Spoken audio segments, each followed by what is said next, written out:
Let me welcome the next speakers, co-founders of NGO Operation Sunflower, Elena Ropaeva and Alex Tsatsirin. Thank you.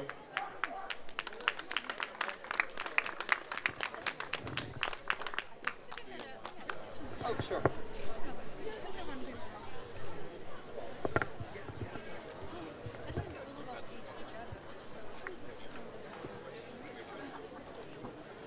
Hi, everyone. It's very nice to be here amongst some very, very awesome people. So we are Alex and Elena.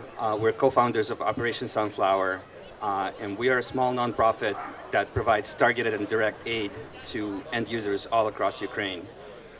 We actually met only about what are we on? Day 73, so only about 2 months ago, when as much as a lot of people that I actually know here, we all basically got very, I don't really know what the word is, but we got very sort of upset and wanted to do something that would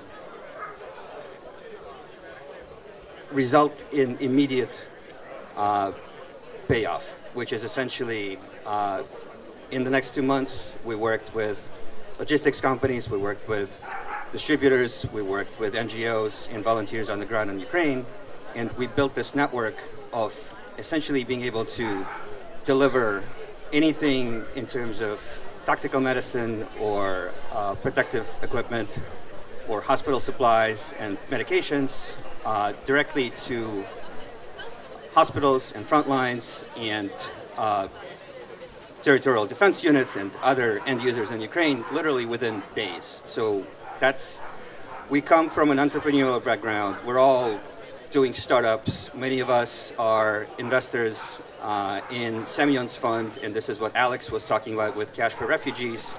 Semyon is the managing partner of One Way Ventures, and many of those people essentially lived in WhatsApp and Google Meets and literally every day trying to solve problems because we're problem solvers. That's what we do.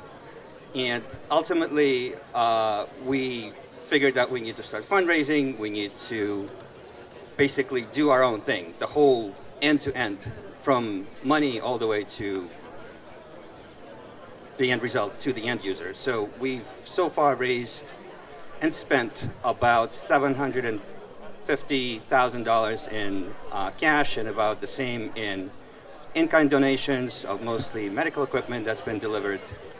And Elena is going to talk a little bit more about what we actually have been able to accomplish.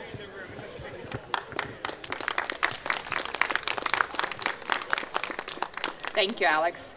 I met Alex in a WhatsApp chat group, just to be clear, because I was looking for a way to get medical supplies into Ukraine, and he was organizing protective gear transportation into Ukraine.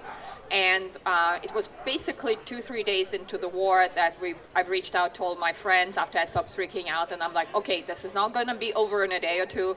We do have time to get supplies into Ukraine. So the first donation came from MedShare here in the Bay Area, just 2 pallets of medical supplies, which we got into Cherkasy pretty quickly.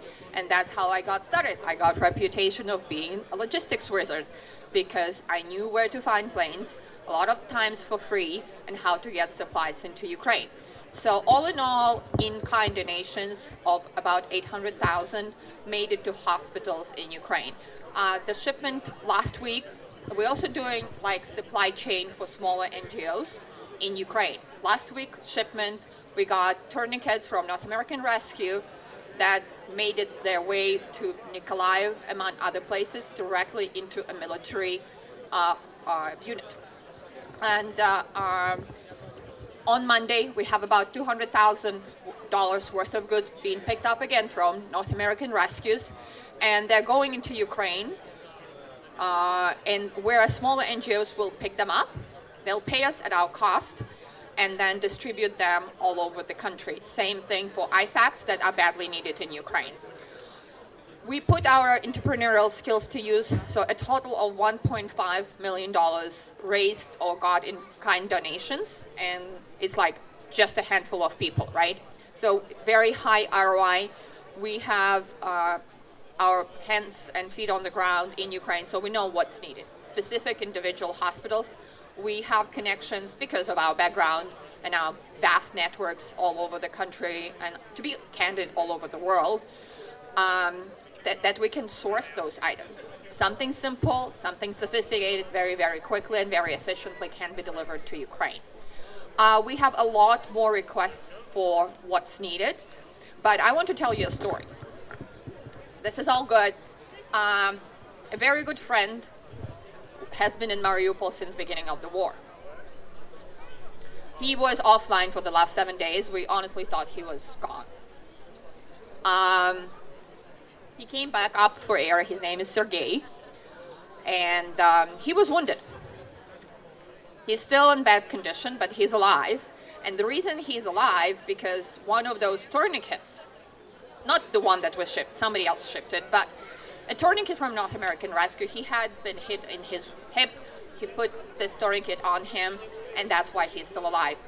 And 80 to 90% of the bleeding can be stopped, and is stopped in US in hunting situation, police force, by using simple things as tourniquets. They're about $25 wholesale price. Hundreds of thousands are needed on the ground. So if we could get more money, we can get more tourniquets to people who are fighting. I'm personally from Lugansk. I've been trying to help, obviously, at a much smaller scale since 2014. Most of my family is out because, it's been a while. My cousins are in Severodonetsk, in Lugansk region, under the shelling right now. I have friends and family all over there. So the need is great. We're trying to do what we can. We're trying to put the money to the best possible use. And that's where we could help, get your help, both in-kind donations as well as money that will be spent in the most efficient way. Yeah, and I think we kind of gave up on the slides a little bit, but if you go to the website and there's a current needs link that actually is, it's very up to date, and all of those needs are sourced directly from the ground. But there's a lot that goes into that process, so that we only focus on sort of the top 5 or 10 positions and not kind of everything under the sun. But essentially, anything that you all can think of in terms of what your friends may need in Ukraine, if those are some specific things, and for example, you're also able to fundraise for at least a portion of that money, we welcome you to get in touch, and we can help you guys. Like, we can't help everybody from the funds that we have, because we basically have kind of spent all the funds, because it sometimes takes us less than 48 hours to get something and have it delivered to Kyiv. I think that's what our strength is. This is why we're here.